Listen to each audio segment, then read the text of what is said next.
The figure shows two sectors OAB and ODC. OAB is one of the sectors. OAB, इस OAB sector में आप देखो कि आपका radius R बन रहा है. R centimeter is given as the radius. M degree is the central angle. और यहाँ पर एक AB जो है वो AB जो है वो arc है सेक्टर OAB की. सेक्टर OAB की AB जो है वो क्या है, आर्क बन रही है, राइट. इसके बाद दूसरा वाला सेक्टर दिया हुआ है ODC. ये बड़ा वाला सेक्टर है. ODC, this is the larger sector of the two. और इसके अंदर जो रेडियस है, आप ये देखिए O से लेके C तक की एक लाइन बनी हुई है आप लोग के, यहाँ पे R सेंटीमीटर लिखा हुआ है. So this is the larger R, that is the radius of the larger sector. OC जो है वो आपका ODC का रेडियस है. Central angle M degree same है. और यहाँ पर जो आर्क लेंथ है ODC की, जो आर्क लेंथ है, that is DC. Okay. Now given that OA is equals to R centimeter, OC is equals to capital R centimeter, and angle AOB is equals to M degrees, find the perimeter and the area of shaded region ABCD for each of the following cases. मैंने case 1 यहाँ पर लिखा हुआ है, ठीक है. यहाँ पर आपको टोटल केसेस दिए हुए हैं 3. क्वेश्चन नंबर 7 में 3 केसेस दिए हुए हैं. This is the first case. हर केस में आप नोट करेंगे कि आपका कैपिटल आर भी चेंज होगा, स्मॉल आर भी चेंज होगा, और आपका सेंट्रल एंगल भी चेंज होगा. हर केस में your capital R, your small R and the central angle will change. So the values will change accordingly in the formula. बाकी मेथड, स्टेप्स, सारी चीजें सेम रहेंगी. So I am going to solve part 1 for you. Firstly you have to find the perimeter. Perimeter is what? It is the sum of boundaries. Okay, so what is sum of boundaries in this case? यहाँ पर आपके पास boundary जो बन रही है perimeter की for the shaded region, perimeter for the shaded region. तो यहाँ पर आप देखें AD, DC, BC and AB. There are 4 boundaries that are being made in this case for perimeter of the shaded region. I repeat, that is AB, पहली boundary perimeter के लिए AB आप find करोगे. मैंने ऊपर आपको बताया था AB is the arc, ठीक है. इसके बाद AD, फिर DC और BC. DC भी यहाँ पर आर्क बन रही है, यानी 2 आर्क्स है. एक आर्क है हमारे पास AB, एक आर्क है हमारे पास DC, और जो दूसरी 2 साइड्स हमें ऐड करनी है बाउंड्री के लिए या पेरीमीटर के लिए, वो करनी है BC और AD. I hope you people are with me. BC और AD अब हमारे पास बहुत इजीली निकल सकता है, उसकी तो कोई टेंशन है ही नहीं, और दोनों इक्वल होगा. कैसे? ये देखो डायग्राम देखो, मैं BC और AD बताती हूँ. AD क्या है? We don't know. BC क्या है? We don't know. But we know कि यहाँ पे जो कैपिटल R दिया हुआ है सवाल में, जो OC दिया हुआ है वो दिया हुआ है 20. सही है, ये पूरा 20 है. और जो स्मॉल r पार्ट 1 में दिया हुआ है that is 10.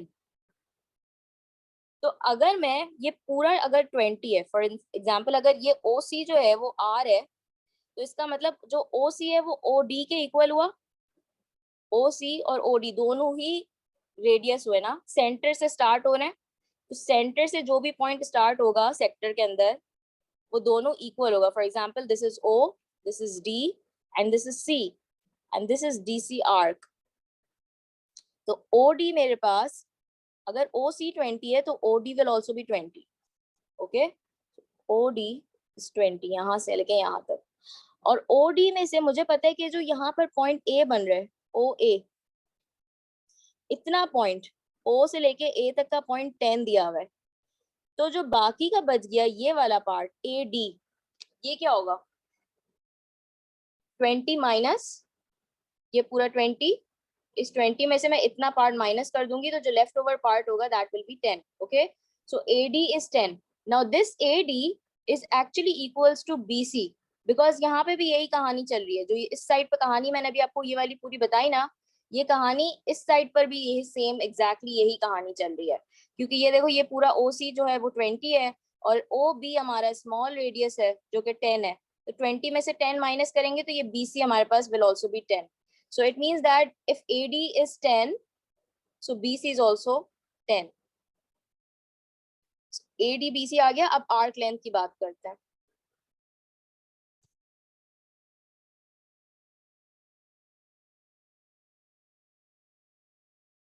Okay, arc length की बात करते हैं। पेरीमीटर के लिए हमेशा we have to find out the arc length. So perimeter of shaded region, क्या क्या हम ऐड करें? हम AB ऐड करें, arc length plus DC add करें, प्लस हम लोग AD एंड BC ऐड करें। AD और BC हमें पता चल चुका है 10 है। AB आर्क लेंथ निकालनी है। आर्क लेंथ का फॉर्मूला होता है theta over 360 into 2 pi r. Okay, so theta is what in this case? Theta is given to be 45 degrees over 360 into 2 pi r. R हमारे पास यहाँ पर 45 है। So let's just plug in the values. Sorry, R हमारे पास यहाँ पर हम लोग ने find out कर लिया था। ठीक है, मैं भी डाल रही हूँ, आप वैल्यूज देखना मैं कैसे निकाल रही हूँ। इसके लिए हमारे पास R जो है वो 10 है।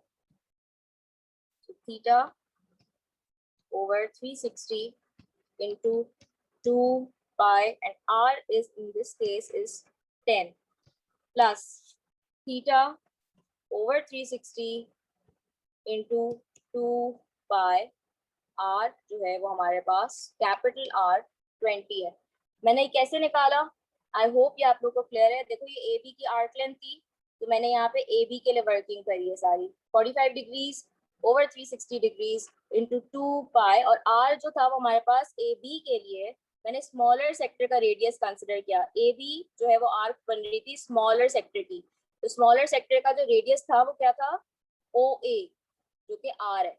तो मैंने यहाँ पर 10 डाल दिया जो स्मॉलर R था। ठीक है, इसके बाद दूसरा वाला जो बड़ा वाला, हमारी बड़े वाला सेक्टर की जो आर्क बन रही थी, दैट वाज DC। तो DC के लिए मेरे पास जो रेडियस था वो ये था 20, राइट? तो मैंने यहाँ पर 20 प्लग इन किया।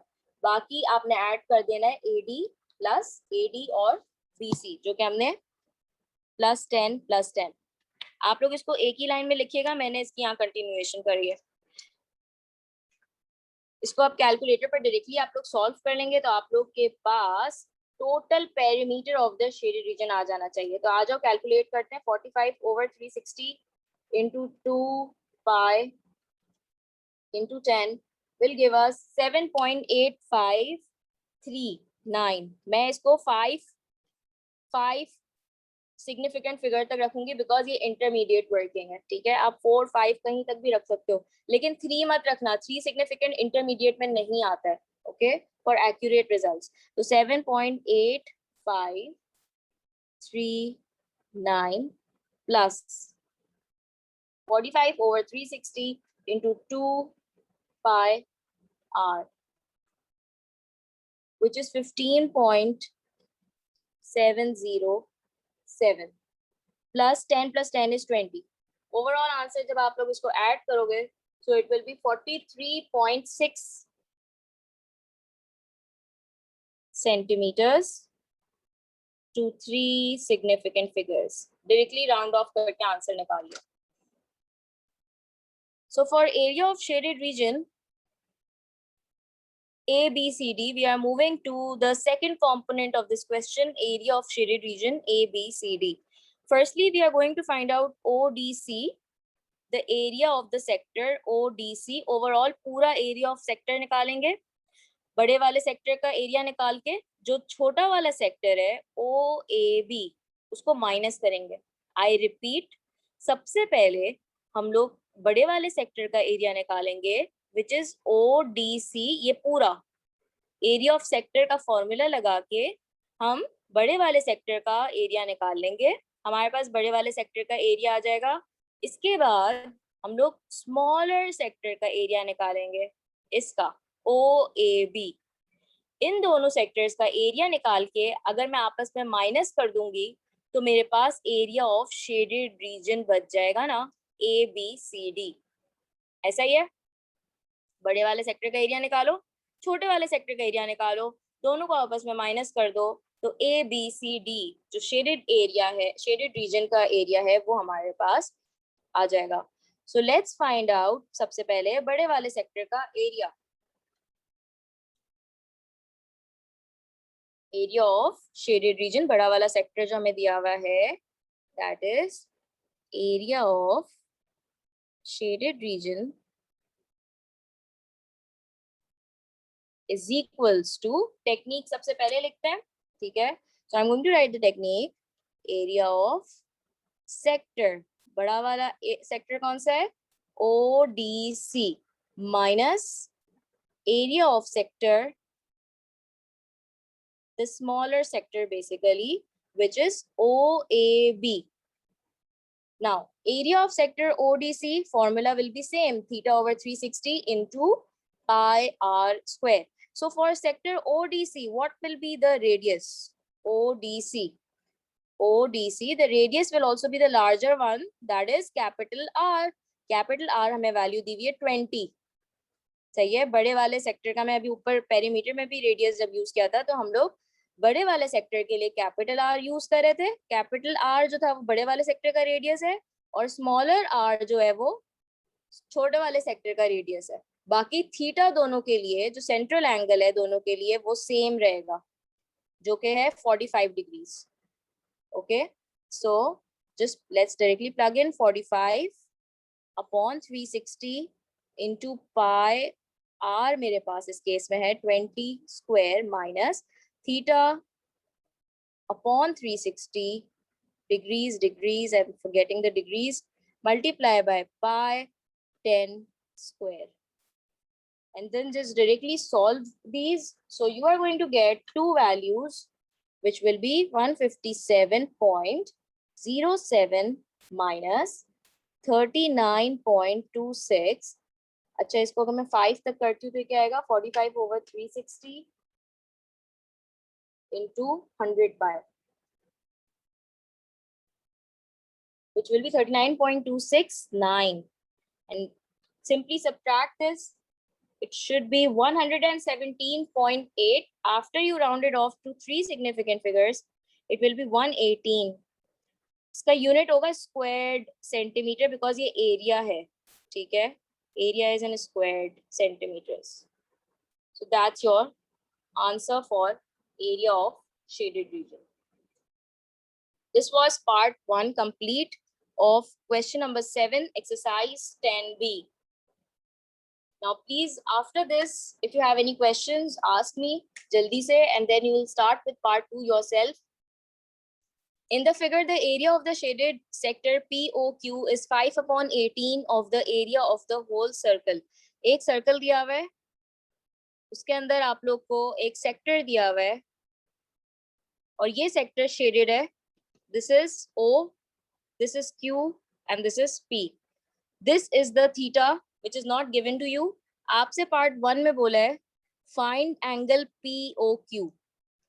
एंगल POQ फाइंड करना है और सवाल में हिंट दे दिया है, सवाल में हिंट दे दिया है कि आपके पास जो एरिया ऑफ शेडेड सेक्टर है, area of shaded sector POQ is 5 upon 18 of the whole circle, of the area of the whole circle. Of का मतलब होता है multiply of the area of the whole circle. Pi r square is the area of whole circle. I repeat, hint को गौर से पढ़ो, सवाल में दिया हुआ है area of shaded sector POQ is इसका मतलब is equals to is 5 upon 18 of the area of the whole circle.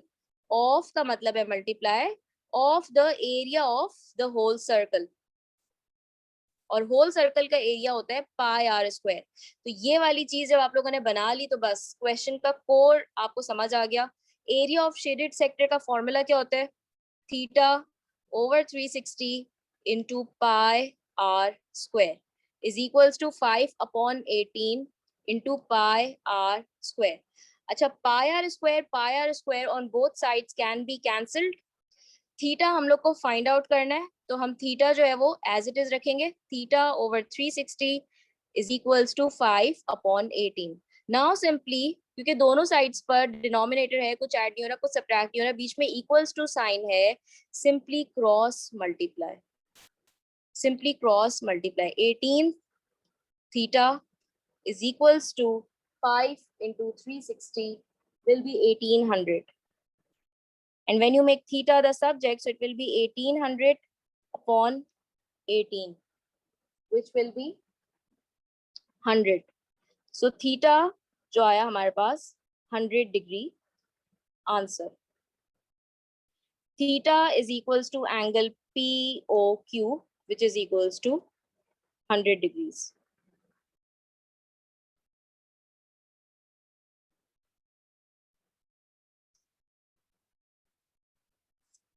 I repeat, सबसे पहले आपको हिंट दिया हुआ था सवाल में कि area of shaded region POQ is 5/18 of the area of the whole circle. So area of the whole circle जो है यहाँ पर पाई आर स्क्वायर है, और एरिया ऑफ शेडेड सेक्टर का फॉर्मूला यहाँ पर डाला. थीटा हमारे पास नहीं पता था बिकॉज हमें वही चीज फाइंड करनी है, एंगल POQ. बाकी चीजें प्लग इन की, पाई आर स्क्वायर कैंसिल किया, theta over 360 is equal to 5/18 बच गया. सिंपली क्रॉस मल्टीप्लाई, तो 18 थीटा और 5 into 360 1800 दिया गया. फिर थीटा को सब्जेक्ट बना लिया, तो हमारे पास आंसर आ गया 100. I hope this is clear. Part 1 for question number 8 is done. Tomorrow we will cover part 2. We will wind up with this exercise tomorrow. Exercise 10 भी review का एक सवाल रहता है, वो भी मुझे करवाना है, तो इंशाल्लाह कल मैं ये chapter wind up कर दूंगी. Okay, so take care now. I'm ending the class.